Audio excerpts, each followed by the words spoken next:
yeux qui font baisser les miens, un rire qui se perd sur sa bouche. Voilà le portrait sans retouche de l'homme auquel j'appartiens. Quand il me prend dans ses bras, qu'il me parle tout bas, je vois la vie en rose. Il me dit des mots d'amour, des mots de tous les jours, mais moi, ça me fait quelque chose. Il est entré dans mon cœur une grande part de bonheur dont je connais la cause. C'est lui pour moi, moi pour lui. En el mundo habrá un lugar para cada despertar, un jardín de pan y de poesía,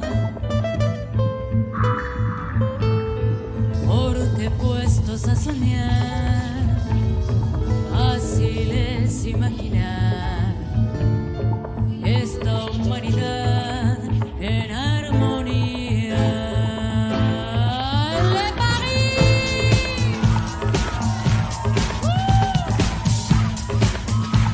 Bonheur dont je connais la cause. C'est lui pour moi, moi pour lui. Bienvenidos a una nueva edición de Charlas con Estilos y hoy nos vestimos de azul. Damos la bienvenida al famoso Martín Bull. Hola, ¿qué tal? Hola Martín, ¿Cómo te va? ¿cómo estás? Pero no también como Bienvenido. ustedes. ¿Qué tal? Qué gusto, ¿cómo están? Adelante, por favor. Estás en tu casa, ese es tu lugar, no te sientes intimidado. Sí, como le digo a Liliana, tenemos que hacerle sentir a nuestro invitado que estás en un pesebre. Vos vas a ser del niño Jesús y nosotros nos encargamos del resto de la familia. Para arrancar, ¿Qué más se puede pedir en la vida, eh? Contanos, por favor, de tu vida antes de la política. Contribuiste mucho al sector privado. 1985, plena dictadura de Alfredo Stroessner, nace Fundación Paraguaya. ¿Cómo hiciste en aquel momento para arrancar con ese proyecto de emprendedurismo que hasta hoy se replica? Bueno, la verdad es que estoy feliz de estar acá. Yo soy paraguayo, nacido en Asunción. Cuando terminé el colegio me fui al cuartel, a Mariscal Estigarribia, como soldado raso. Y después de terminar el cuartel, las Fuerzas Armadas de la Nación me eligieron para ser el primer soldado paraguayo a ir a la Academia Militar de West Point en Estados Unidos. Todo muy bien, salí mejor soldado de la infantería paraguaya y cuando me estaba por subir el avión, ¡pum!, me pararon. ¿Qué? Me pararon. Me manda a llamar el general Stroessner y me dice su currículum está incompleto. A su orden, mi general, que falta la afiliación de sus padres y de sus abuelos por el lado paterno y materno. Y entonces ahí se acabó mi beca. ¿De qué año estamos hablando, Martín? 75. Después de eso pasó el tiempo y conseguí otra beca y me fui a Estados Unidos, estudié allá y cuando estaba por venir me enamoré de una americana. ¿A Dorothy? Y entonces nos casamos y vinimos. Y cuando llegué acá, me pidieron del gobierno que elabore el primer Plan Nacional de Alcoholes Carburantes. Lo que es hoy la planta de Stroche y todo ese. Y después me dijeron, bueno, ahora queremos que se afilie al Partido Colorado. Y yo le dije, ¿En qué año sería eso?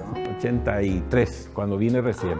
Entonces, mediante que no podía trabajar por ser liberal, de familia democrática, amante de la libertad, es que armé la Fundación Paraguaya. Entonces, es un esfuerzo de apoyar a la gente que quiere trabajar para salir adelante. Y comencé con las chiperas del centro de Asunción, con las vendedoras de remedio Yuyo, apostando a que ellas también son parte del sector privado en el Paraguay. Claro. Porque la gente cree que el sector privado en el Paraguay está constituido solamente por los grandes empresarios, pero está la emprendedora y los emprendedores que son también parte del sector privado, impulsados por la iniciativa privada, impulsados por las ganas de superación.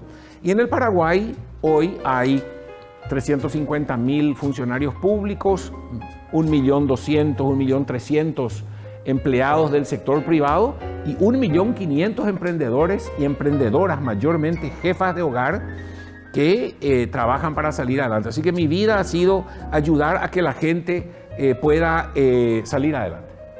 Pero la Fundación Paraguaya no es tu único aporte para que los paraguayos salgan adelante.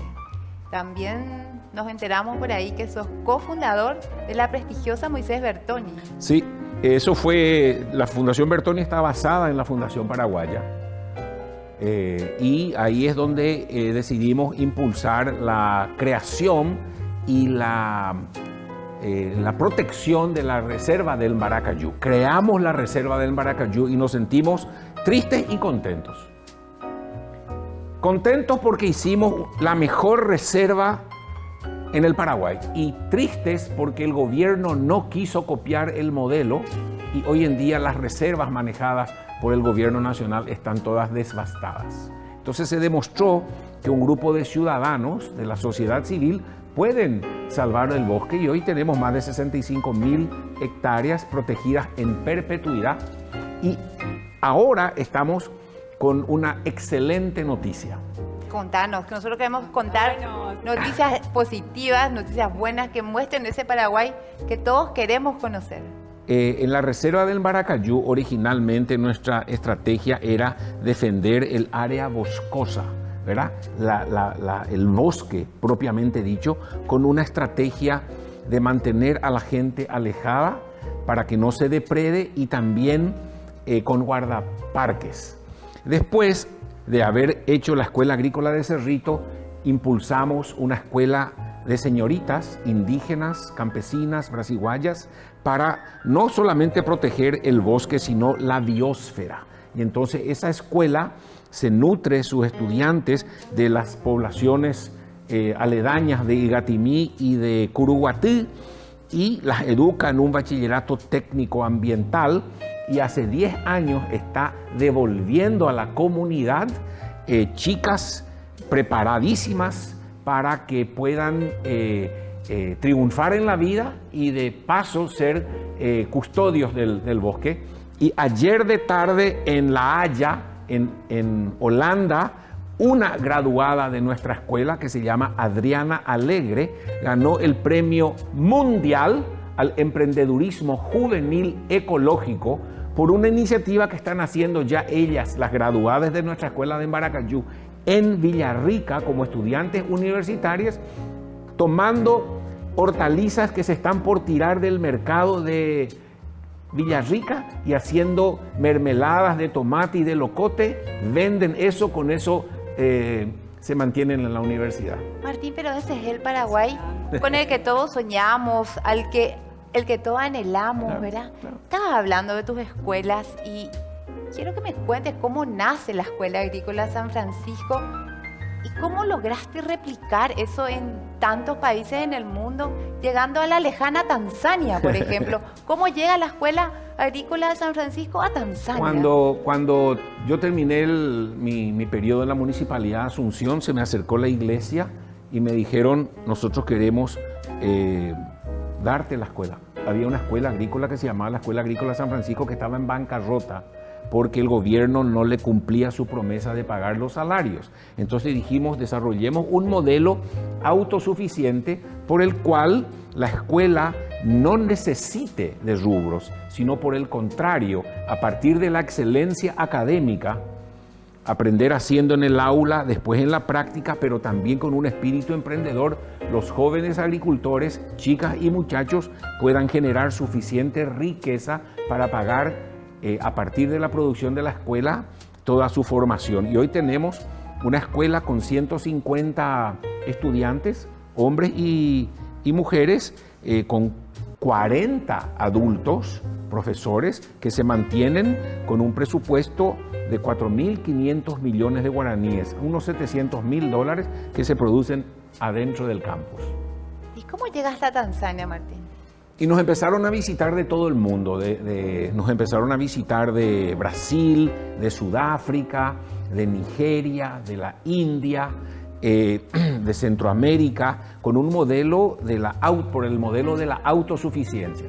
Y después en Tanzania tenemos una oficina, tenemos otra oficina en Quito, Ecuador, y en Dar es Salaam establecimos una oficina y trabajamos con unas 40 escuelas agrícolas allá. Hasta hoy tenemos oficina allá. Pero la Fundación Paraguaya crece y ahora ya estamos en 51 países. El último país que habilitamos fue en Marruecos. O sea, nunca paraste. Impresionante. Tenemos un equipo realmente fantástico Esto de es gente. anterior a tu vida política. ¿Vida política? Bueno, vayamos al 1996. Liliana y yo éramos unas nobles funcionarias electorales. Nuestra primera elección fue la intendencia de aquel año, y obviamente nuestra condición de citadinas nos tocó más de cerca la campaña municipal de Asunción. O sea, para nosotros fue una experiencia que nos marcó porque fue la primera elección en la que trabajamos. O sea que nos conocemos hace un poco de tiempo, Martín.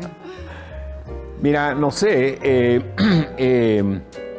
la elección municipal fue una época muy hermosa, donde nosotros pudimos demostrar de que a la gente no le interesa tanto los partidos políticos, sino le interesa la propuesta, le interesa la ilusión, la promesa. Y mi promesa en aquella época era promover la participación ciudadana. Creamos como 600 comisiones vecinales. No recuerdo 600 o 700 ahí comisiones vecinales. arrancaron. Y ahí realmente con toda la gente co-construimos la ciudad. Porque hay que reconocer de que en la cultura paraguaya, cuando le regalas todo al paraguayo, no aprovecha, no tiene un sentido de pertenencia. Entonces hay que encontrar mecanismos de coparticipación y de co-construcción. Prueba de ello es que cuando se quiere se puede realmente construir más de 1000 obras en los barrios con la participación ciudadana. Y prueba de ello también es que cuando no le incorporas a la gente, te explota en la cara, como por ejemplo el Plan Nacional de Transformación Educativa. El tan famoso plan de reforma. Claro, porque no se supo incorporar a los docentes, a los padres, a los estudiantes No lo involucraron. en una co-construcción. Y entonces los padres tienen miedo. Pero ese es un tema de la educación. La otra cosa de la educación es que las aulas se caen. No menos importante es el continente que el contenido, ¿verdad? Correcto, entonces en tu casa, en mi casa, en la casa acá de la persona que está filmando este programa, cuando llueve fuerte en Paraguay, a veces hay goteras. Ahí. ¿Ok? Y todos los paraguayos lo que hacemos es cuando hay goteras, arreglamos las goteras, menos en las escuelas públicas. ¿Por qué? Porque las escuelas públicas no le pertenecen a los padres, le pertenecen al Estado. Y cuando es de todos, no es de nadie. Entonces, mi sueño es hacer un programa participativo, cambiar el modelo del sistema del Ministerio de Educación e incorporar a los padres dentro de el currículum, la pedagogía, la evaluación de aprendizaje y la coparticipación de la gestión educativa. Eso se ha hecho en muchos países y yo creo que con mucho lo podemos hacer también acá en Paraguay. Y en poco tiempo ya se puede ver que tenemos aquí a un precandidato de lujo. Así que contanos, por favor, ¿qué tal te va en la concertación? Pero muy bien, realmente tenemos una oportunidad. Objetivamente hablando, este gobierno ya provoca la fatiga. Se ha robado en pandemia, importaron tapabocas de oro, agua tónica como remedio. Entonces eso ya como que culmina un proceso y la población de Paraguay está lista para una nueva etapa. Hay propuestas que son más de lo mismo, política, o propuestas que son diferentes. La vieja política en el Paraguay es él es tan cosa, él es corrupto, no, él es más corrupto, no, él estuvo con ella, no, ella estuvo, no, hablan de personas. Esa es la vieja política. La nueva política de programas para que la gente pueda salir adelante. Cuando vos escuchás a un político hablar mal del otro, es más de lo mismo. Aquí todo el mundo se está peleando en que Cartes esto, Efraín Alegre y otro. No, no, no, no, no. ¿Qué vamos a hacer para que no haya deserción escolar en el Paraguay? Porque de cada 10 criaturas que entran a la escuela, solamente 4 llegan a terminar el colegio. Ese es el problema. El problema de Paraguay. Ahí me recordaste algo. ¿Qué vamos a hacer para que haya menos pobres? ¿Podemos aplicar el semáforo? Claro que sí, absolutamente. Nosotros tenemos que tener una clara concepción de cómo funciona la sociedad paraguaya. La sociedad paraguaya funciona en función a hogares y familias. No somos un país de 7,5 millones de habitantes. Somos un país de 1.800.000 familias. Y tenemos, debido a que ahora hay tecnología accesible, la capacidad y la posibilidad de llegar familia por familia, casa por casa. En el caso de la educación, que ningún chico esté ni estudiando ni trabajando. Y en el caso de la pobreza, ayudar a cada familia que pase de ganar 1 millón de guaraníes a 3 millones de guaraníes.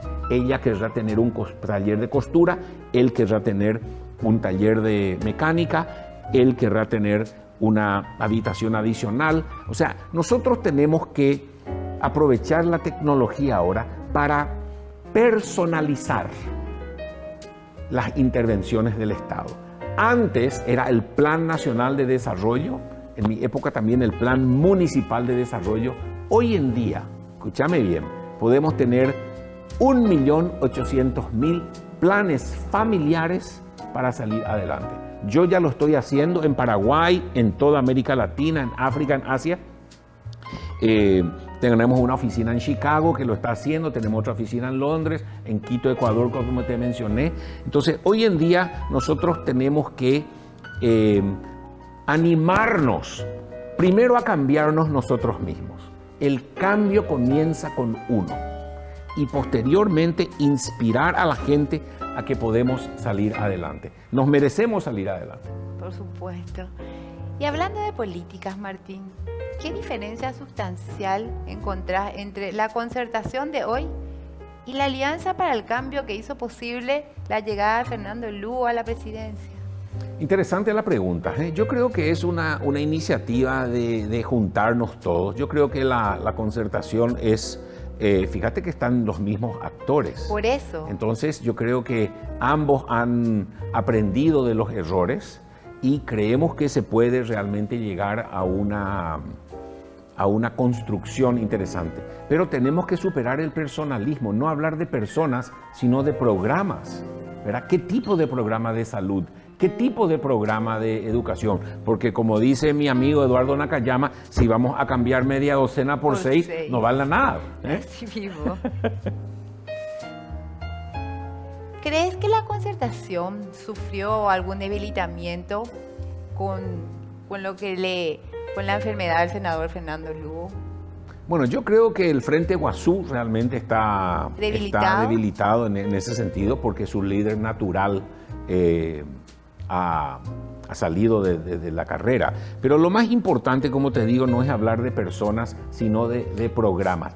¿Qué vamos a hacer de la agricultura familiar campesina? Porque la gente habla superficialmente. No. ¿Cómo vamos a hacer que una familia de Choré, San Pedro, pueda ganar 5 millones de guaraníes al mes, 60 millones de guaraníes al año? ¿Verdad? ¿Cómo se puede pasar de producir queso Paraguay que se vende a 30.000 guaraníes como al queso que nosotros hacemos en nuestra escuela agrícola de Cerrito, que se vende a 130.000 guaraníes al kilo y estamos por exportar a Bolivia? Va a ser la primera vez en la historia de América Latina en que una escuela agrícola exporta a otro país su producción. ¿Por qué la agricultura familiar campesina no va a poder estar basada en el conocimiento, en la capacitación y no este sistema que tiene el Ministerio de Agricultura que regala pollito, ¿verdad? Y el problema de, como dice la Biblia, si vos le regalás pescado a una persona, comerá un día, y si le enseñás a pescar, comerá toda la Toda su vida. vida. Entonces vos tenés que decir, ¿por qué esta gente insiste en no capacitar a las familias agricultoras para generar ingresos? ¿Por qué insisten en el asistencialismo, en los subsidios y no en el crecimiento económico de las familias para que puedan ser libres e independientes? Sin duda, tu aporte es grandioso y va a ser grandioso a nuestro país, pero ustedes piensan, ¿cómo ves la unidad en la concertación tras las internas? Bueno, yo generalmente no tengo problemas de división, o sea que yo veo que nosotros vamos a poder unir a todos. Vamos a poder unir a todos, como te digo, en función a lo que queremos lograr. ¿Estamos de acuerdo en terminar con la deserción escolar? A ver, sí. ¿Estamos de acuerdo en terminar con la pobreza y trabajar con los 4.000 asentamientos que hay y las 1.300 colonias del INDER? Sí. ¿Estamos de acuerdo en un programa de salud universal y no con esta fragmentación de IPS por su cabeza, Ministerio de Salud por su cabeza, clínica por... No. ¿Entendés? O sea, nosotros tenemos un programa de gobierno bien claro, una opción preferencial por las familias y por las mujeres. No solamente por romanticismo, sino porque es un desperdicio de talento humano que no se utiliza en el Paraguay y también de gran injusticia, motivo por el cual le he seleccionado a una mujer extraordinaria que se llama Luz Borja, que va a ser nuestro enlace con las familias paraguayas. Hay muchas clases de familias paraguayas, ¿verdad? Hay varios modelos. Hay muchas, es como en todo el mundo, ¿verdad? Papá, mamá, 2 hijos, abuela con nieto, porque la mamá está trabajando en España, en Buenos Aires. Hay mucha gente, de las 1.800.000 familias que hay en el Paraguay, una tercera parte, es decir, 600.000, está dirigida por una madre sola. O sea, tenemos que tener una comprensión de cómo funciona la sociedad y no la política. La política fundió Paraguay. La politiquería fundió el Ministerio de Educación. La politiquería fundió el Ministerio de Salud. Y mi deseo es fortalecer a las mejores personas del Ministerio de Educación, por ejemplo, en que la gente pueda salir adelante por sus méritos y sus aptitudes y no por el pañuelo que se pone en el cuello. Porque, ¿sabéis lo que pasa? Fundieron la educación paraguaya a que seamos el último en América Latina y somos número 1 en corrupción. ¿Por qué nos hacen eso? ¿Qué hicimos los paraguayos para merecernos esto? Está rankeado de esa manera. Está último en el ranking. Eso está mal. No les importa. Entonces han usado el Ministerio de Educación para un trampolín político. Entonces tenemos que blindar el Ministerio de Educación para que no entre la politiquería y que sea un lugar de promoción de méritos y aptitudes, y que se sea supervisor, que se sea docente, que se sea ministro en función a tu formación académica y tu formación como docente y no tu afiliación política. Eso ya se hizo en el Paraguay, en el Banco Central del Paraguay. Cuando se tuvo una crisis muy grande, en el año 2000 se creó un banco donde la inflación, la tasa de cambio con el dólar, la política de los préstamos está medio que blindada de la política. Otros países también lo han logrado, pero nosotros, ¿sabés lo que tenemos que hacer? Agarrarle la manito a toda la gente, todas las criaturas que entran al primer grado y no soltarle nunca hasta que se reciban de colegio. Es un proceso que dura solamente 12 años. Sí, como la educación. Solamente 12 años. Claro. Y si la familia tiene dificultades en mantenerle a su hijo en la escuela, entonces hay que apoyarle a la familia. Pero la nena de 12 años, el muchachito de 13 años, no tiene que dejar la escuela, porque si no tiene formación no va a poder conseguir trabajos dignos que pagan buena plata.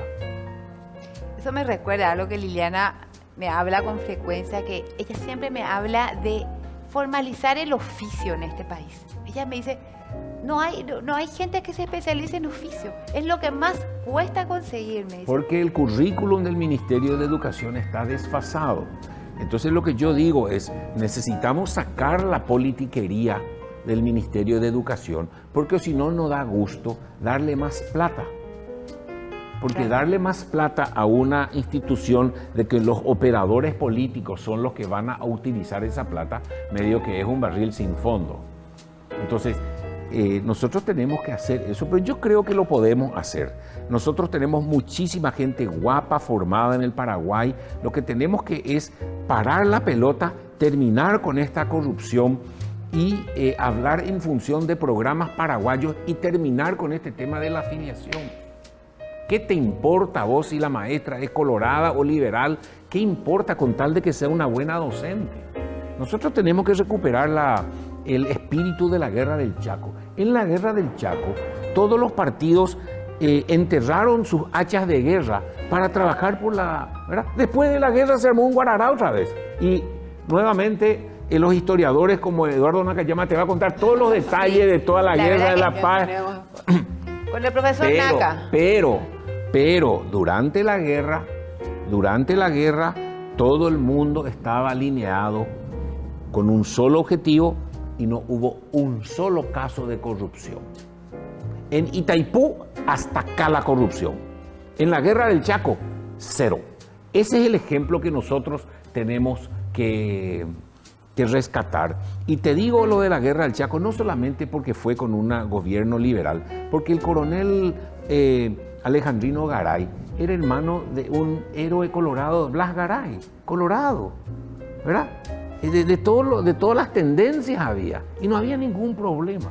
Entonces, yo tengo Porque muchísimo... estaban enfocados, el objetivo era uno. Enfocados. Y entonces yo creo que primero que se necesita alguien como Martín Burr, que es un guerrero feliz, ¿verdad? Nosotros aquí con amargado no Me vamos a encanta. llegar a ningún lado. O sea que, ¿sabes qué? Amargura fuera, alegría, misión, visión, salir adelante. Bueno, yo te aconsejo como jefa de campaña porque tiene tu misma visión a Liliana. Liliana dice que lo feo y lo malo hay que apartar. Sí, total. Liliana tiene la felicidad en la piel. Y escuchándote hablar, pareciera tan fácil la fórmula, tan simple. Y en tu caso, aparte hay experiencia, porque sería traspolar todo lo que hiciste en el sector privado, trasladarlo al sector público. Y se puede hacer con No, mucha y- facilidad.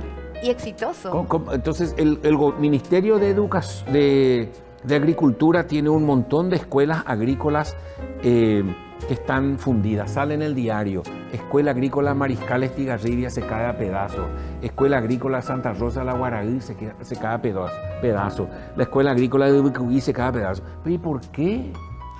¿Cómo una escuela agrícola se va a caer a pedazos si produce bienes agrícolas? Entonces, nosotros tenemos que recuperar un poco el amor propio. Eso es lo que tenemos que recuperar. Y yo creo que tenemos que enfocarnos en una sola cosa, que es generar empleos para las familias y suficiente ingreso. No empleos de porquería, ¿verdad? Por eso estoy tan entusiasmado con este tema de utilizar la energía eléctrica, ¿verdad? Para crear talento humano, para utilizar la energía eléctrica para crear programadores. La gente, todas las criaturas tienen que estar con su computadora en la escuela. ¿Y sabes qué se puede? ¿Sabes por qué se puede? Porque hay una máquina de votación para votar, pero no hay computadora para aprender. ¿Verdad que sí? Es así. O sea que, Es ¿entendés? así. Se puede, claro que se puede. Como yo siempre digo, SENAXA, Servicio Nacional de Salud Animal, le vacuna a 14 millones de vacas al año. Sí mismo, Y el y cobra. Ministerio, y cobra. Cobra. Y el Ministerio de Salud no le puede vacunar a 7 millones de seres humanos. Entonces, ¿sabes qué? Vamos a ponernos la camiseta tricolor, vamos a sacarnos la mala onda, vamos a mirar al objetivo y vamos a trabajar con las familias, con las amas de casa, con los papás, para sacar este país adelante, cada uno con su proyecto familiar para salir adelante. Canta. Y con estas hermosas palabras nos despedimos del guerrero feliz. Eso es lo que yo El quiero hacer. guerrero ¿eh? feliz. ¿Eh? Muchas gracias, Gracias a Martín, ustedes, por acompañarnos. No Éxito. se vayan, por favor, que seguimos con Eduardo Nakayama, precandidato a senador. Bonheur dont je connais la cause, c'est lui pour moi, moi pour lui. En el mundo habrá un lugar para cada despertar, un jardín de pan y de poesía, porque puestos a soñar, fácil es imaginar esta humanidad en armonía. ¡Le París!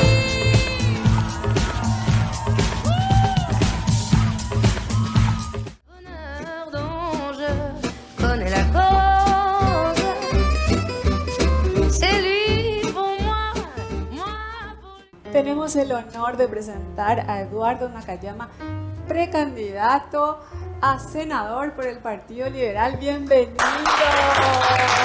Hola Edu, bienvenido. ¿Cómo estás? ¿Qué tal, Rocío? ¿Cómo te va? ¡Qué gusto ¿Qué tal, Lili? ¿Cómo te tenerte! va? Un gusto estar en medio de estas dos bellas e inteligentes mujeres. ¡Qué placer para nosotros! Me encanta lo primero, pero me seduce lo segundo, porque una vez me dijo el doctor Guillermo Caballero Vargas, ser linda es importante, pero linda e inteligente es peligroso. Nunca me voy a olvidar de eso. Hace mucho No, tiempo en la facultad. Y dicen también, bueno, la belleza atrae, pero la inteligencia enamora. Amén. Y qué placer tener a alguien tan culto que ingresa a la política. Dios mío, qué falta nos hacía realmente gente como vos, querido. Muchas gracias, Liliana. Para mí realmente es un honor estar compartiendo con ustedes, con toda la teleaudiencia, porque sé que es un programa muy visto. Yo les comentaba fuera de cámaras que me enteré en encarnación del programa de ustedes, que se ve muchísimo. Y bueno, entonces lo que podamos aportar, sobre todo también para que la gente pueda conocer un poco más de nuestra vida, lo que hacemos, lo que no hacemos.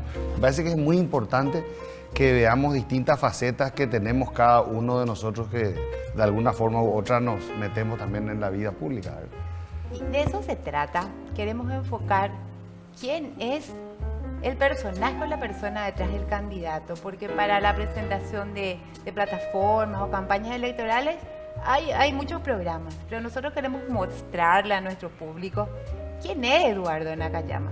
Eduardo Hirohito Nakayama Rojas. Me mata lo de Hirohito. Contame, Edu, ¿de dónde Contanos, viene? por favor, ese nombre. Bueno, el nombre es en alusión al entonces emperador del Japón, Hirohito, quien estaba ya al frente del Japón en la Segunda Guerra Mundial o durante la Segunda Guerra Mundial, pero en ese tiempo una junta militar era la que comandaba prácticamente el Japón, ¿verdad? Entonces él tuvo un protagonismo muy importante en el sentido de que fue el que leyó la rendición del Japón y de esa manera terminó la Segunda Guerra Mundial oficialmente. Y a partir de allí él se abocó a la reconstrucción del Japón, tornándola nuevamente una potencia mundial, como es hoy, ¿verdad? Una potencia económica en todos los órdenes. Y bueno, entonces en ese tiempo Hirohito era muy famoso en el mundo y mi mamá me puso el nombre en honor a él. También mi primer nombre, Eduardo, en honor a un rey de Inglaterra. Entonces me dijo, mamá, no sabía yo qué iba a hacer si vos nacías varón, porque nosotros pensábamos que hoy iba a ser nena. O sea, increíble, porque tengo un hermano mayor que es varón, ya tenía incluso nombre, iba a llamarme María Matsu, era en honor a mi abuela Matsu. Y finalmente, bueno, dice que el doctor Ifrán cuando me sacó dijo, es un varonazo. Entonces allí ya mamá tenía previsto el nombre que me iba a poner, Eduardo Hirohito. O sea, esos dos nombres tienen un compromiso, o sea, tenés un compromiso muy grande y capaz hasta haya sido visionario, Eduardo. Y ¿A hasta vos sabes. dónde te toca reconstruir qué? Y verdad que sí, uno nunca sabe lo que le depara el futuro, pero creo que nosotros también somos de alguna manera obreros del futuro, en el sentido de que lo que hacemos es lo que el día de mañana vamos a tener. Nosotros no podemos pensar en tener mañana una linda casa como tiene usted, una hermosa casa, si no trabajamos, ¿verdad? Hay que trabajar para obtener la casa, no es que pensando simplemente, ¿verdad? Y quedándonos con los brazos cruzados vamos a obtener lo que queremos, hay que luchar para eso. Ojalá enseñes eso, por favor. Y, claro, y eso es lo importante. Es una cultura oriental muy interesante. Es más, creo que los primeros grados se les enseña justamente eso, todo lo que sea educación para el futuro, y después recién empiezan con las materias, ¿verdad? Y voy a parafrasear a un gran intelectual liberal que tuvimos a principios del siglo XX de Concepción, Gualberto Cardús Huerta, quien hablaba de que el proceso para el desarrollo es arado, pluma y espada, es decir, trabajo, educación y seguridad. Y en la cultura japonesa se tiene muy presente la cultura del trabajo. Por ejemplo, en las escuelas no hay gente limpiando las escuelas, no hay limpiadores, son los mismos alumnos los que llevan adelante esa tarea. Y yo recuerdo que a la mañana iba al colegio español, acá al jesuita, al Cristo Rey, y a la tarde iba al colegio japonés, al Nihon Gaku, ¿verdad? Que era otro Nihon Gaku, el original que sigue hasta hoy, allá sobre República Argentina. Y nosotros limpiábamos las aulas, limpiábamos el patio, limpiábamos los baños, ¿verdad? Entonces eso era lo primero que teníamos que hacer. Entonces cuando uno trabaja limpiando, cuida para no ensuciar. Y te preparan para la vida. Así mismo, por eso es importante el arado, la pluma y la espada en ese orden. Qué interesante, aprendan, por favor, estoy aprendiendo tanto en unos minutos nomás. Dios mío. Eduardo, escuchándote hablar es imposible no llevarte a la historia. Vos sos, aparte de tu título de máster en historia, tenés tanto conocimiento. Yo realmente te sigo hace mucho, tengo el placer de conocerte hace mucho tiempo. Y te comento que muchas de las cosas de la guerra de la Triple Alianza las aprendí contigo. Disculpa a mis profesores de malla curricular, por favor, pero en realidad aprendí contigo. Y me llama mucho la atención cómo llegaste a formar parte, cómo llegaste a ser miembro de los institutos, tanto en Brasil como en la Argentina, militar. O sea, ¿cómo llegaste hasta ahí? Primero tengo en cuenta tu edad, ¿verdad? Sos una persona joven. ¿Y cómo hiciste tanto? O sea, te apasiona la historia, es más que odio, pero tenés otra vez un lado militar ahí. Bueno, en realidad cuando uno estudia la guerra de la Triple Alianza o cuando estudia la guerra del Chaco, es inevitable que uno entienda algunas reglas o cánones militares, ¿verdad? Tanto lo que es la preparación de las campañas, de las batallas, el orden militar como viene. Y es realmente apasionante. A mí me gusta mucho eso para poder aprender, porque creo que si nosotros aprendemos nuestra historia podemos replicar cosas que hemos hecho bien y evitar repetir errores del pasado, ¿verdad? Entonces yo de muy chico, porque yo soy huérfano de padre, ¿verdad? Pero mi mamá me crió a mí junto con mi abuela. Las dos enviudaron en un periodo muy corto de un mes. O sea que... ¿Te quedaste sin abuelo y sin papá? Sí, en realidad yo estaba en la panza de mi mamá. ¿Cuándo tu papá se fue? Sí, se fue primero mi abuelo, o sea, mi mamá le perdió a su papá y al mes le perdió a su marido. Sí, fue realmente dos misiles demoledores para ella y se sostuvieron mutuamente ella y mi abuela Máxima, ¿verdad? Que fue la que me introdujo más o menos en este tema de la geografía y demás. Porque rica en historia, sí, ella tenía una biblioteca allí en el centro de Asunción, en Estados Unidos, y Rodríguez de Francia. Y bueno, yo iba al Cristo Rey, luego iba a su casa y me ponía a leer algunos de los libros que ella tenía allí. Recuerdo bien el Sartú, que estaba allí, de Historia Universal. El famoso Sartú. El famoso Sartú. ¿Quién no pasó por las hojas de Sartú? Así mismo. Entonces, de ahí recuerdo que empecé con mi amor a la historia. Después en el colegio tuve muy buenos profesores. El profesor Francisco Acereto, le envío un fuerte abrazo, un saludo. Y otros profesores que hemos tenido también en la facultad, que de repente te mueven también la fibra, los hilos. Y ya después en la vida profesional, digamos, buscaba siempre seguir cultivándome en esto, porque aquí no termina, nadie puede decir yo sé todo de historia, nadie, ¿verdad? Es más, los másteres, los doctorados son en historia paraguaya o en historia regional o en historia medieval. No hay uno que pueda saber absolutamente todo, ¿verdad? hablando de historias, también sos director de la Academia de Historia del Partido Liberal. Fui director. ¿Ya Fui no? director, sí. Fui director, estuvimos en la fundación de la academia en el 2015. Estuve al frente unos años, 2 años más o menos estuve al frente del instituto. Pero posteriormente, cuando tuve mi primera candidatura, pensé que no era compatible llevar la dirección de la academia del partido y mi candidatura, y por ese motivo renuncié a la dirección. Sigo perteneciendo a la Academia Liberal de Historia, pero ella está ahora en manos de Claudio Fuentes Armadanz, que es un gran historiador también paraguayo, y bueno, siempre estamos también tratando de colaborar con algo en eso, ¿verdad? O sea, tu militancia es conocida, pero ¿cuándo arranca tus aspiraciones a la candidatura? Recuerdo que la primera fue al directorio, La primera corregime. fue, sí, así mismo. En realidad yo estoy afiliado, justamente ayer estábamos recordándonos con mi compadre Ricardo Lubián, que nos afiliamos juntos en el año 98. Y o sea que tengo 24 años de afiliación partidaria, sí, muchos años, ¿verdad? Y trabajamos cuando eso para la campaña de Yoyito Frank. ¿Vale? ¿El 2000? En el 2000, sí, trabajamos para Yoyito, porque teníamos un parentesco con él también político. Entonces, después, a partir de allí, mi colaboración con el partido, digamos, fue más bien académica siempre, ¿verdad? Se limitaba más a dar algunas charlas de capacitación y hasta allí, ¿verdad? Pero posterior a eso, cuando sentí de alguna forma que había que iniciar un proceso de renovación partidaria, me metí de lleno. Ayer hablábamos con Pancho Peroni de esa primera incursión en la... Renovación, ahí viene el nombre Sí, de tu movimiento. Claro, Renovación Azul, ¿verdad? Porque es la renovación dentro del Partido Liberal, entonces Renovación Azul. Tengo la R marcada. Sí, y eso es obra de Celeste. De Celeste Prieto, le mandamos un saludo Sí. a la brillante de Celeste Ella es la Prieto. genia. Sí, la verdad, muy capaz. Sí. Y aparte, Me impactó, por favor, necesito que me cuentes lo de la intendencia.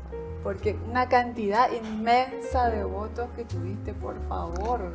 Realmente, Liliana, Realmente. fue algo para nosotros de un punto de vista triste, porque lógicamente fue un revés, una derrota, ¿verdad? Pero no toda derrota en la política es definitiva, ni toda victoria tampoco es definitiva. Una campaña limpia. Fue una campaña limpia, fue una campaña austera, fue una campaña corta.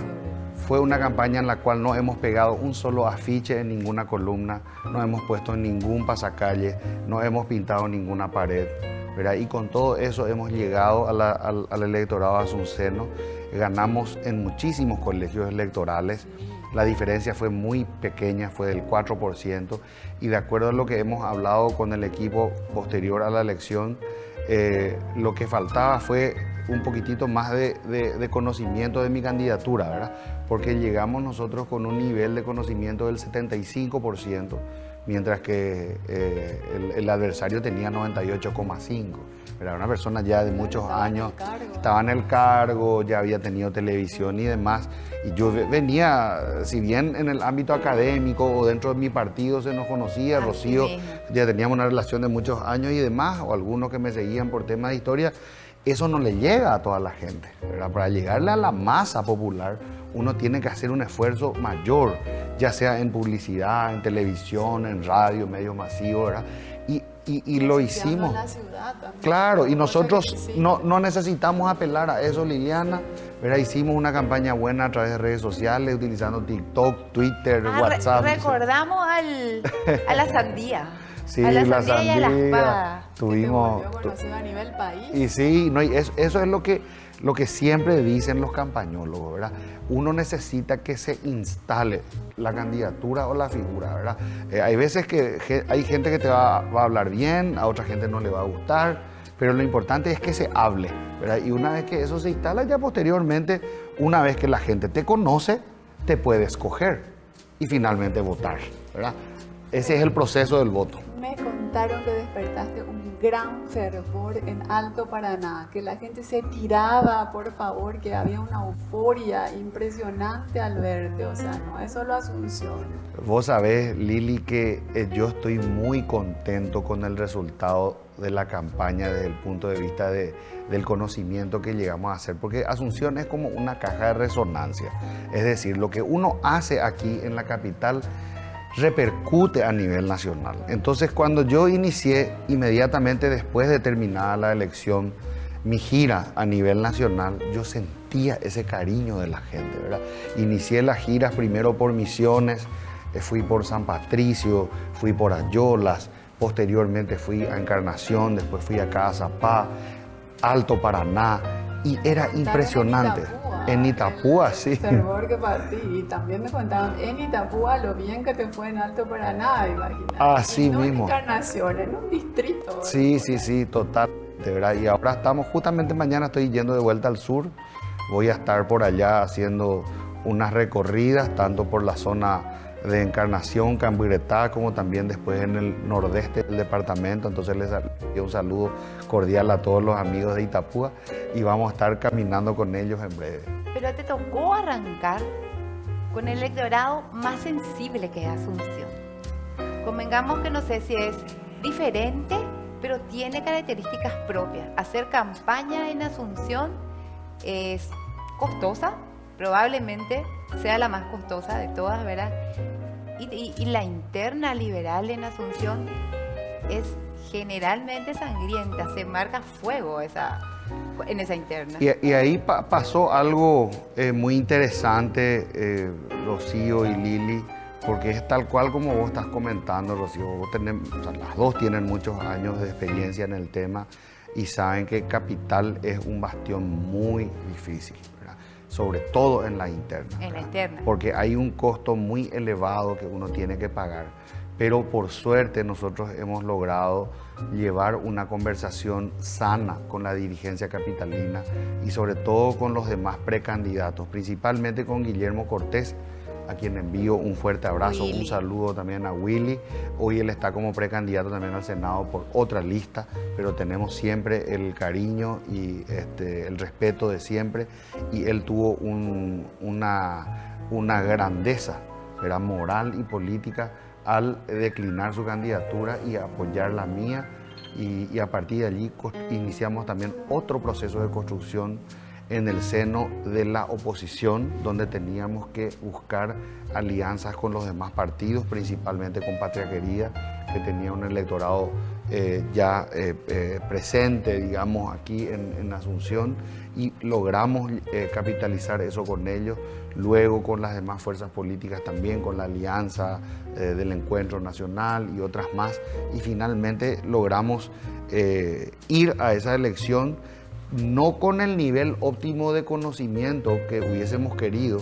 Nosotros pensamos que si hubiésemos tenido 2 semanas más, hubiésemos ganado las elecciones. Sí, así mismo. Estuvieron muy cerca. Porque la curva era ascendente, Lili, de conocimiento. Y la gente a partir de que te conocía decía me gusta, ¿verdad? Y ahí le voto, ¿verdad? Ese es el proceso emocional del voto. ¿Pero qué se aprende de esa campaña limpia, sin ensuciar las calles?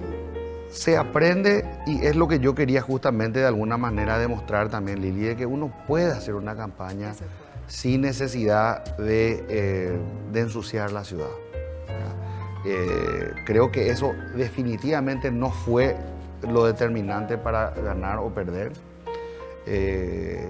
Y sobre todo, hay cosas que uno puede a partir de ese aprendizaje replicar, qué cosas, por ejemplo, en dónde invertir el dinero.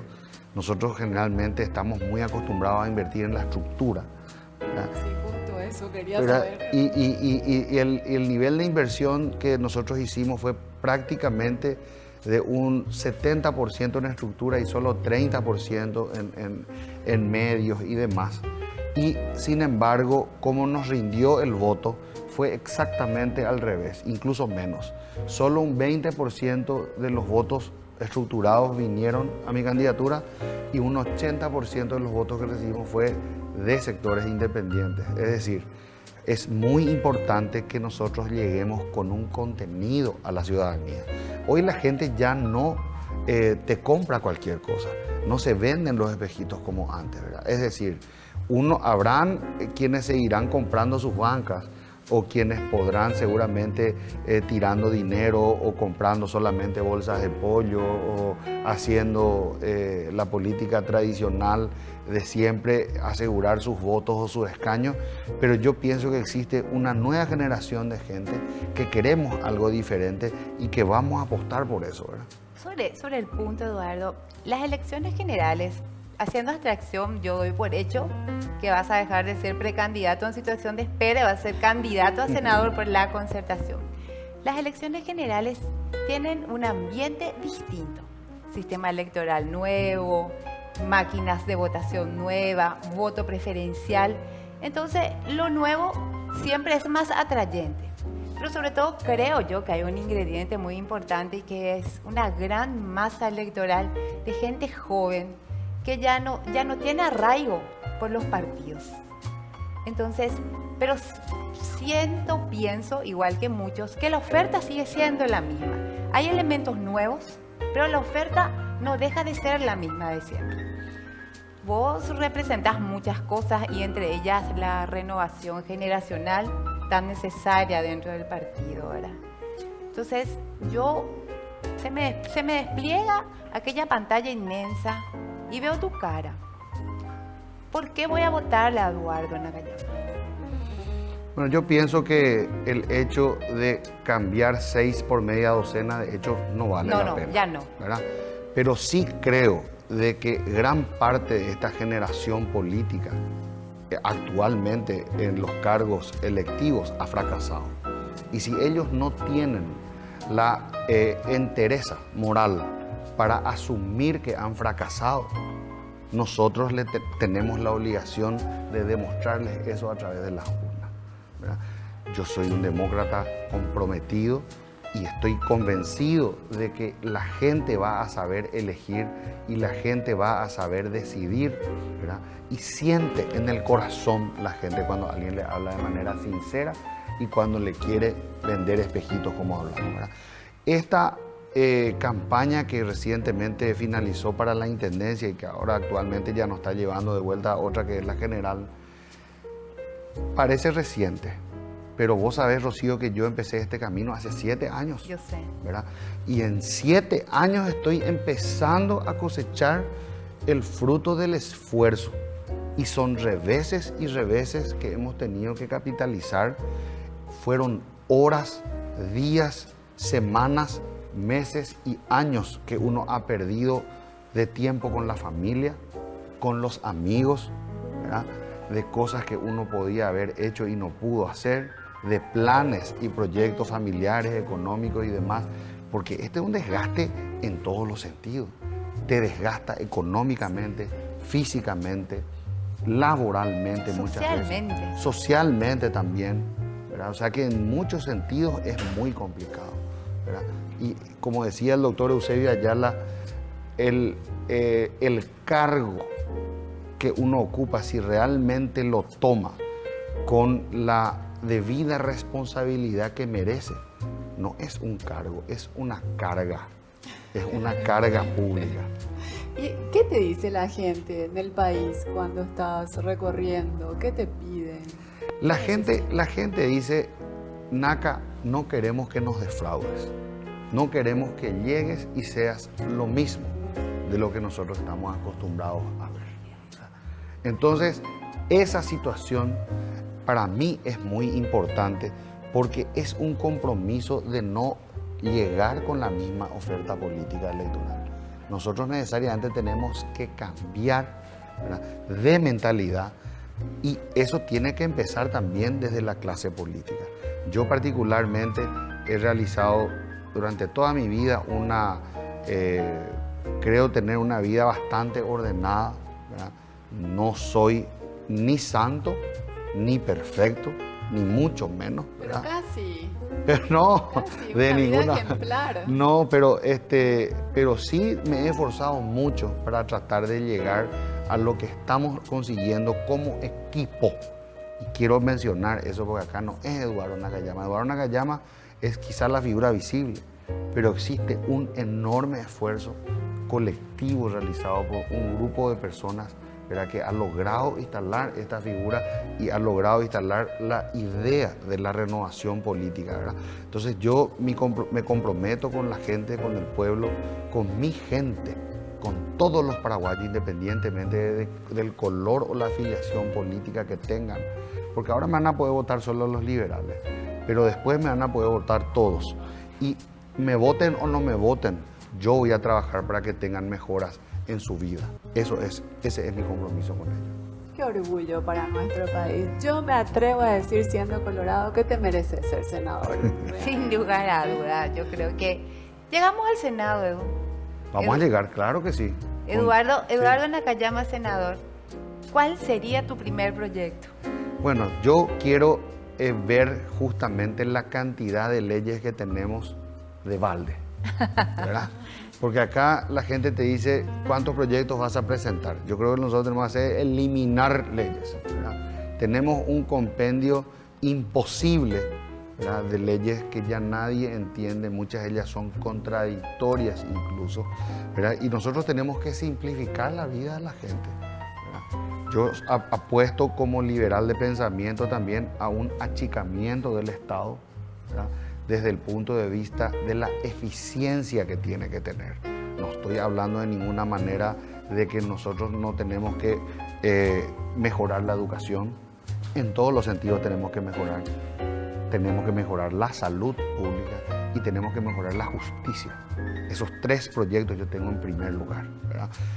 Porque la justicia, y ahí empiezo por lo más importante en este caso, está hoy en el lugar 138 de 141 países del mundo, el Paraguay, en falta en independencia de la justicia.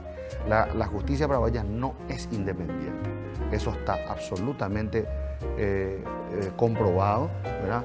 Porque se utiliza el viejo adagio que te dice: a mis amigos todo, a mis enemigos nada y a los indiferentes la ley, ¿verdad? Entonces nosotros tenemos que trabajar para que haya justicia. Si existe justicia, se le va a castigar a los corruptos. No vamos a tener la impunidad que hoy tenemos, ¿verdad? Y a partir de allí vamos a poder mejorar la salud, la educación, que son proyectos absolutamente liberales. Qué realidad más lacerante para los que amamos la carrera del derecho, ¿verdad? Lo que acabas de decir. Pero es la realidad, es así. Así mismo, y tenemos que trabajar para cambiar, porque como decíamos, todo lo que nosotros pensamos, la idea, ¿verdad?, se tiene que plasmar posteriormente en algo concreto, ¿verdad? Se tiene que materializar, ¿verdad? Entonces, para que nosotros la idea la materialicemos, tenemos que hacer un trabajo que nos lleve y nos permita, ¿verdad?, a alcanzar ese objetivo. Sos un genio total, así que muchísimas gracias por visitarnos, te esperamos pronto, éxito, muchísimo éxito, y lo vas a tener. Muchísimas gracias, Lili, muchísimas gracias, mi querida Rocío, hermosa Darmani, ¿verdad? Y Gracias por acompañarnos. Gracias. Bonheur dont je connais la cause, c'est lui pour moi, moi pour lui. En el mundo habrá un lugar para cada despertar, un jardín de pan y de poesía, porque puestos a soñar, fácil es imaginar